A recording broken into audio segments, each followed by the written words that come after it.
Good morning dear student, सफलता Y पहुंच सच्चर में आपका स्वागत है। आज हम लोग जो है इस वीडियो में वॉइस के बारे में अध्ययन करेंगे। जैसा कि वॉइस को हम लोग जानते हैं हिंदी में वाच्य कहते हैं और अंग्रेजी भाषा में वाच्य दो प्रकार के होते हैं। अर्थात वॉइस दो प्रकार का होता है। एक आपका होता है एक्टिव वॉइस, एक एक्टिव वॉइस होता है और एक पैसिव वॉइस होता है। आप लोग बचपन से पढ़ते हुए आ रहे हैं कि एक्टिव वॉइस की वाक्य कौन सी होती है और पैसिव वॉइस की वाक्य कौन होती है। जो कर्ता प्रधान वाक्य होता है वो एक्टिव वॉइस की वाक्य होती है, जो कर्म प्रधान वाक्य होता है वो पैसिव वॉइस की वाक्य होती है। जैसे कि हम लोग जानते हैं कि वह खाना खाता है, वह खाना खाता है या वह खाना खा रहा है, तो उसका जो पैसिव बनाओगे तो हो जाएगा उसके द्वारा खाना खाया, अर्थात द्वारा। जब भी द्वारा शब्द के द्वारा शब्द आ जाएगा तो पैसिव वॉइस की वाक्य हो जाएगी। ठीक, हम लोग यही पढ़ते हुए आ रहे हैं। लेकिन जैसा कि देखिए हम लोग आज देखते हैं, एक लिखेंगे ही ईट्स फूड, वह भोजन खाता है या भोजन करता है। आपका हो जाएगा, जब इसको पैसे बनाएंगे तो आपका हो जाएगा food is eaten by him, eaten by him. इसके बारे में थोड़ा और हम देख लेंगे कि एक्टिव वॉइस हम लोग पहचानेंगे कैसे और पैसिव वॉइस की पहचान कैसे करेंगे। देखते हैं, अभी आप लोग पढ़ें के द्वारा शब्द अगर मिल जाएगा वो पैसिव वॉइस की वाक्य होगी। फिर भी देखते हैं, उसके आगे देखेंगे अगर कोई वाक्य लिविंग, कोई लिविंग थिंग से स्टार्ट होता है तो वाक्य पैसिव वॉइस की वाक्य होती है। या डोअर होता है, करने वाला होता है, वो भी वाक्य पैसिव वॉइस की वाक्य होती है। इसमें क्या होता है, जो वाक्य non living thing, non living thing से स्टार्ट होता है वह वाक्य पैसिव वॉइस की मानी जाती है। और जो वाक्य नॉन डोर होता है, नॉन डोर होता है, वह वाक्य पैसिव वॉइस, वह जो है वाक्य कैसी मानी जाती है, पैसिव वॉइस की मानी जाती है। ध्यान दीजिएगा, नॉन लिविंग और नॉन डोर, और इसमें क्या है, लिविंग है और डोर है। ध्यान रखिएगा, डोर जो होता है ये, इसमें लिविंग जो होता है 90% होता है और डोर जो होता है इसमें 10% होता है। डोर जो होता है वो 10% होता है और लिविंग जो होता है वो 90% होता है। और इसमें नॉन डोर में जो होता है ये 90% होता है और ये जो होता है 10%। अर्थात डूअर्स से एक्टिव वॉइस 10% मिलेगी और लिविंग से जो आपकी एक्टिव वॉइस की मिलेगी वो 90% मिलेगी। उसी प्रकार जब आपका पैसिव वॉइस रहेगा तो नॉन डोअर से आपका 90% मिलेगा और नॉन लिविंग अर्थात निर्जीव से मिलेगा 10% पैसिव वॉइस मिलेगा। फिर हम लोग देखेंगे सबसे बड़ी जो इसकी पहचान होती है। देखिए नॉन लिविंग, और पहले इसका कॉन्सेप्ट हम लोग समझेंगे। क्या समझेंगे, कॉन्सेप्ट समझेंगे नॉन लिविंग और नॉन डोअर का। इसमें हम लोग जानते हैं डोअर और लिविंग, जैसे राम लिखा है, Ram is reading, Ram is reading आपका क्या है, राम सजीव है, डूअर भी मान लेंगे। ठीक, डूअर मानेंगे। इसमें क्या है, नॉन लिविंग में लिखा है, जैसे बोले ना गेंदा खो गया, गेंदा खो गया, बोलिए गेंदा खो गया, क्या उसमें द्वारा शब्द है, क्या द्वारा शब्द है, जैसे लिखा है इसमें हमने बोला कि नॉन लिविंग थिंग गेंद खो गया, गेंद खो गया, गेंद खो गया। अब बताइए नॉन लिविंग थिंग्स निर्जीव चीज है। अब लिखेंगे इसमें जो सब्जेक्ट आपका हो गया, a ball was lost, a ball was lost. Non door में मैंने यहां बोला नॉन डोर और यहां बोला living things, non living things, तो नॉन लिविंग थिंग्स में ये आ गया। नॉन डोर में लिविंग भी आ सकता है, नॉन डोर में लिविंग भी आ सकता है, लेकिन नॉन डोर का मतलब क्या होता है, कार्य ना करने वाला। जैसे वाक्य आपका है कि राम पीटा गया, राम पीटा गया, लिखा जाएगा राम वाज बीटेड, राम वाज बीटेड। ये लिविंग है, ये लिविंग है, लेकिन ये डोअर नहीं है। क्या नहीं है, डोअर नहीं है, क्योंकि पीटने वाला काम ये खुद नहीं कर रहा है, पीटने वाला काम ये नहीं कर रहा है, ये जो है कोई और कर रहा है, लेकिन राम जो इसका क्या है, सब्जेक्ट है, अर्थात राम जो है नॉन डूअर है। क्या हुआ, राम नॉन डूअर है। नॉन डूअर में लिविंग और नॉन लिविंग दोनों मिल सकते हैं। ठीक, नेक्स्ट आप देख लेंगे, फल बाजार में बेचा जा रहा था। फल बाजार में बेचा जा रहा था, तो लिखेंगे द फ्रूट बेचा जा रहा था, was being sold in the market। बताइए, the fruit was being sold, ये जो है आपका नॉन लिविंग थिंग्स है। कैसी वाक्य होगी, पैसिव वॉइस की वाक्य होगी। आप लोग को अगर आपको पैसिव पहचानना है तो सबसे पहले ध्यान रखिएगा कि पैसिव वॉइस में जिस वाक्य में B3 हो, जिस वाक्य में B3 हो, वो वाक्य हमेशा पैसिव वॉइस की होती है। जो वाक्य जिस वाक्य में B3 होगा वो हमेशा वाक्य पैसिव वॉइस की होती है। एक वाक्य और देख लेंगे कि जैसे लिखा हो, राधा वाज पनिश्ड लिख दिया जाए, राधा दंडित की गई, राधा पुरस्कृत की गई। ठीक, तो लिखेंगे कि राधा वाज पनिश्ड लिख सकते हैं, राधा वाज पनिश्ड। तो राधा आपका एक है ऑब्जेक्ट और यहाँ सब्जेक्ट के रूप में लिखा गया। बताइए आप लोग ध्यान दीजिए कि पनिश, क्या पनिश जो है अपने आप में क्या राधा के द्वारा हो रहा है? नहीं हो रहा है। अगर नहीं हो रहा है तो ये आपकी पैसिव वॉइस की वाक्य है, क्योंकि राधा जो है लिविंग थिंग होने के बावजूद भी, लिविंग थिंग्स होने के बावजूद भी ये नॉन डूअर है। आप लोग को एक चीज पता लग गया होगा कि नॉन डूअर जो होता है वो लिविंग और नॉन लिविंग दोनों हो सकता है, लेकिन अगर डूअर है तो आपका एक्टिव वॉइस। तो आपको ये समझ में आ गया कि एक्टिव वॉइस और पैसिव वॉइस में क्या डिफरेंस होता है। और थोड़ा हम समझाने का प्रयास करेंगे। पैसिव वॉइस को हम बताएं कि जिस वाक्य में V3 हो, केवल V3 मतलब क्या होता है, क्रिया का थर्ड फॉर्म। जिस भी वाक्य में, याद रखिए पैसिव वॉइस में B3 लिख सकते हैं और एक्टिव वॉइस में B1, B2, B3, B4 और B5। यहाँ देखिए एक वर्ड भी है, यहाँ भी B3 है और यहाँ हमने बोला कि B3 है, अर्थात जिस वाक्य में B3 मिल जाएगा तो हो जाएगा पैसिव वॉइस। यहाँ भी B3 आ गया। नेक्स्ट कंडीशन आपका है, जो नेक्स्ट आपका कॉन्सेप्ट है, वो ये कहता है कि B3 होने के बावजूद भी हमेशा B होना चाहिए। क्या होना चाहिए? अगर ये B है और B प्लस B3 है, B प्लस B3 है, तो वो वाक्य है 100% पैसिव वॉइस की वाक्य, और कोई वाक्य नहीं हो सकती है, कोई वाक्य नहीं हो सकती है। एग्जाम्पल के रूप में हम बता सकते हैं कि जैसे बी आपका है तो बी के अंतर्गत आता है इज, आर, एम। ठीक, वाज और वेयर। अगर वाक्य में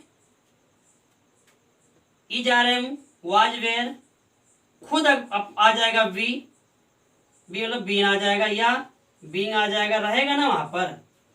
जिस वाक्य में is, are, am, was, were, been और बीइंग अगर आ जाता है तो वह वाक्य, और इसके बाद B3 आ जाए तो वह वाक्य हमेशा क्या होता है, पैसिव वॉइस की वाक्य होती है।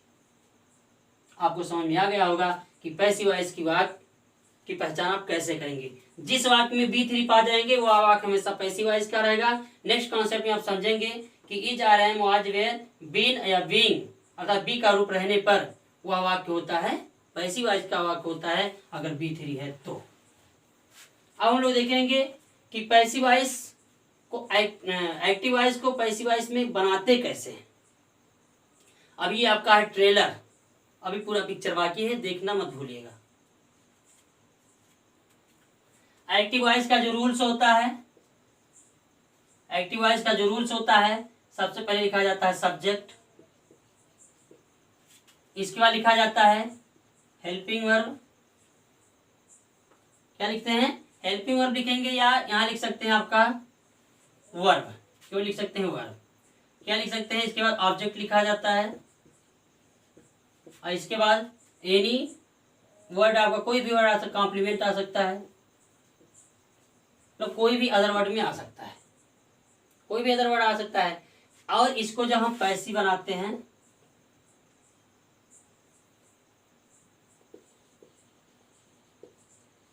पैसिव वॉइस जब इसे बनाते हैं तो ये जो होता है ये क्रॉस होता है। क्या होता है? क्रॉस, अर्थात जो आपका यहाँ ऑब्जेक्ट होगा इसको हम लोग लिख सकते हैं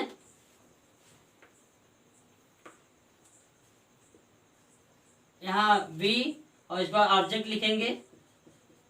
ऑब्जेक्ट को आप दूसरे शब्द में बोलेंगे अदर वर्ड। अदर वर्ड में यहाँ कुछ भी आ सकता है, कॉम्प्लीमेंट भी आ सकता है। इसको जब हम लोग पैसिव बनाते हैं तो ये होता है क्रॉस। क्रॉस का मतलब समझे आप लोग कि ऑब्जेक्ट जो होता है वो सब्जेक्ट होता है। क्या होता है? सब्जेक्ट होता है। और पैसिव वॉइस में विदाउट हेल्पिंग वर्ब के कोई भी वर्ब लिखा ही नहीं जाता। अर्थात हेल्पिंग वर्ब प्लस B3, या इसको बोल सकते हैं HV, हेल्पिंग वर्ब या ऑक्सिलरी वर्ब, इसके बाद B3 आ जाएगा। B3 आ जाएगा, इसके बाद लिख देंगे बाई, और बाई के बाद लिख देंगे, आपका बोला गया ना, क्या लिखेंगे? ऑब्जेक्ट लिखेंगे। अर्थात ये जो है सब्जेक्ट, ये पहले ऑब्जेक्ट रहेगा, बाद में बन जाएगा सब्जेक्ट, और ये आपका जो ऑब्जेक्ट बना है ये आपका हो जाएगा सब्जेक्ट। तो मैंने बताया कि लिविंग थिंग्स जो होता है, लिविंग थिंग्स की वाक्य भी पैसिव वॉइस की वाक्य होती है, अगर वो डूअर नहीं होता है तो। नॉन डूअर होने पर वो पैसिव वॉइस की वाक्य होती है। अब हमने पैसिव वॉइस बनाने के पहले कुछ जो इसके मूल कॉन्सेप्ट है उसको समझेंगे। आप लोग को यह हो गया कि सब्जेक्ट लिखेंगे, अर्थात ऑब्जेक्ट को सब्जेक्ट बना करके लिखेंगे, फिर इसके बाद हेल्पिंग वर्ब या ऑक्सिलरी वर्ब अर्थात सहायक क्रिया, इसके बाद B3 लिखेंगे, B3 लिखने के बाद बाई ऑब्जेक्ट लिख देंगे। ये आपका होता है पैसिव वॉइस का कॉन्सेप्ट होता है, और ये आपका होता है एक्टिव वॉइस का कॉन्सेप्ट। दोनों डिफरेंस है। इसमें आपका वर्ब 1 2 3 अर्थात 1 2 3 4 कुछ भी हो सकता है, 5 भी आ सकता है, 1 2 3 4 5 कोई भी वर्ब आ सकता, कोई भी क्रिया का रूप आ सकता है। लेकिन पैसिव वॉइस में जो होता है केवल क्रिया का थर्ड फॉर्म आता है, और वो कब? सहायक क्रिया के बाद। ठीक, पहचान हो गया। सबसे बड़ी पहचान इसकी यही है। अब हम लोग देखेंगे इसके जो मूल कॉन्सेप्ट है। इसको जैसे आपका होता है, एक होता है सब्जेक्ट, एक होता है ऑब्जेक्ट। हम लोग जैसे कि इसको सब्जेक्ट को ऑब्जेक्ट कैसे बनाएंगे,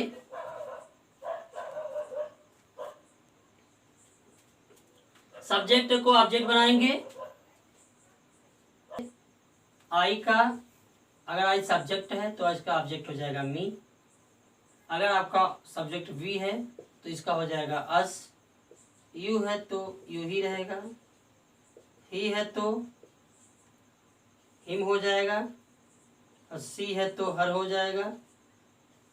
इट है तो इट हो जाएगा।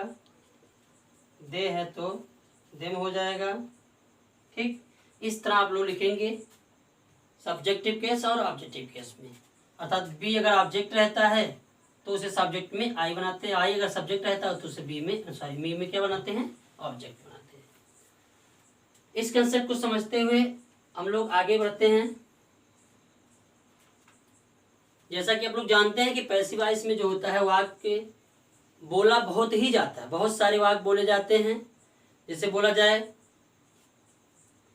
कि मोहन विद्यालय चले जाओ, मोहन जो है बाजार चले जाओ और देखो फल बिक रहा है, फल बिक रहा है। अब बताइए फल बिक रहा है, फल बिक रहा है आपका वाक्य है।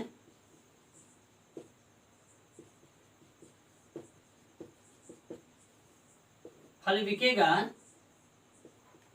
तो क्या वो स्वयं जाकर वो क्रिया कर रहा है कि आओ मुझे लो, आओ मुझे लो, ऐसा तो नहीं कर रहा है। अर्थात वो जो है उसको कोई दूसरा करने वाला है। अर्थात ये फल आपका निर्जीव है और नॉन डूअर भी है। तो इस प्रकार की वाक्य क्या होती है? क्या होती है? पैसिव वॉइस की वाक्य होती है। इसको ध्यान रखिएगा। जैसे बोले ना कि किसी वाक्य में रहा नहीं रहता तो एक्टिव वॉइस की वाक्य प्रेजेंट कंटीन्यूअस टेंस की वाक्य हो जाती है। लेकिन इसको ध्यान रखना है, अगर वो वाक्य जो होती है नॉन लिविंग थिंग है, कार्य नहीं कर रहा है, तो वह वाक्य कभी भी पैसिव एक्टिव वॉइस में नहीं हो सकता है। अब हम लोग इसको जो है टेंस वाइज देखेंगे। पहले हम लोग इसके कुछ जो है टेंस के बारे में, जो है टेंस को लेकर के, जैसे प्रेजेंट फिट, पास्ट फिट, इस सबको हम लोग देखते हैं। आज हम लोग जो है प्रेजेंट इंडेफिनिट टेंस की इसमें जो है व्याख्यान करेंगे कि इसका पैसिव वॉइस कैसे बनेगा। तो आपका हमने बताया कि आपका एक्टिव वॉइस जो होता है, एक्टिव वॉइस में आप लिखा जाता है subject plus helping verb plus होता है अदर वर्ड, अर्थात ये ऑब्जेक्ट इसमें होता है। तो इसका अपोजिट कर देंगे तो आपका हो जाएगा पैसिव वॉइस। ठीक, तो इसमें क्या हो जाएगा, ऑब्जेक्ट का क्या होता है, ये सब्जेक्ट होता है। फिर इसके बाद कोई हेल्पिंग वर्ब लिखेंगे, फिर विथ लिखेंगे, फिर बाय लिखेंगे, और फिर क्या लिख देंगे, यहाँ लिखेंगे ऑब्जेक्ट। और कौन सा ऑब्जेक्ट लिखोगे, वो सब्जेक्ट रहेगा। वो पहले क्या रहेगा, सब्जेक्ट। अब हमें जो है किसी टेंस की वाक्य को पैसिव वॉइस बनाने के लिए इस रूल्स का प्रयोग करना है। या अपने आप में कोई वाक्य पैसिव हो तो उसका अनुवाद कर लीजिएगा। ठीक, जैसे अब कोई वाक्य प्रेजेंट इंडेफिनिट टेंस की वाक्य हो, अब प्रेजेंट इंडेफिनिट टेंस की पहचान कैसे करोगे कि ये वाक्य प्रेजेंट इंडेफिनिट टेंस की है, कैसे पहचान करोगे। तो आपकी प्रेजेंट इंडेफिनिट टेंस की वाक्य, अगर कोई वाक्य V1, किसी वाक्य में B1 हो या V5 हो, जैसा कि जानते हैं क्रिया का 5 रूप होता है, और मैं आपको एक दूसरे वीडियो में क्रिया के बारे में बता चुका हूं, उसमें आप लोग देख लीजिएगा, क्रिया के 5 रूप का वर्णन किया गया वहां। तो V5 या B1 रहता है तो वह वाक्य जो होती है किसकी होती है, प्रेजेंट इंडेफिनिट टेंस की होती है, प्रेजेंट इंडेफिनिट टेंस की होती है। B1 और V5 जैसे लिखा है कि ही रीड्स ए बुक, तो आपका हो जाएगा ये B5 है, क्रिया का 5वां रूप, अर्थात तो होगा प्रेजेंट इंडेफिनिट टेंस। आपका आ जाएगा दूसरा, you read a book,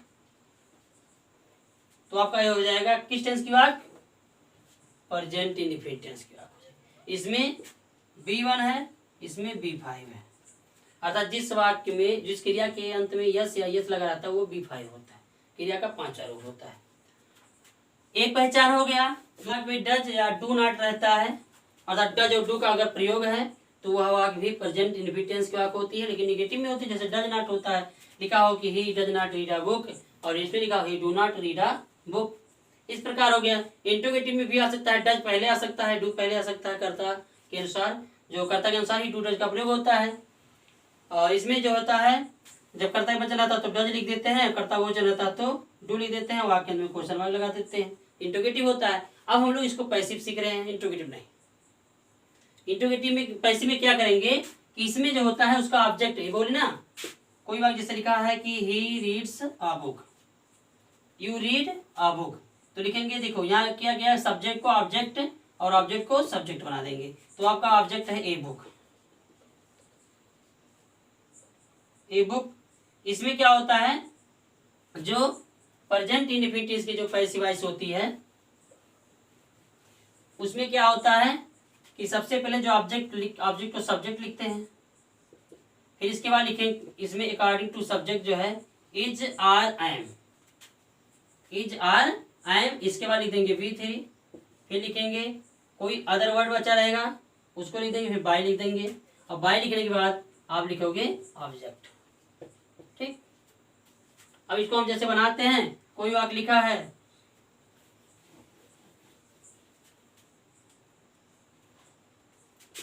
he eats food, ऐसे बनाओगे इसको तो आपका आ जाएगा ऑब्जेक्ट सब्जेक्ट, जो ऑब्जेक्ट है वो सब्जेक्ट बन जाएगा, हो जाएगा food is eaten, eaten by him.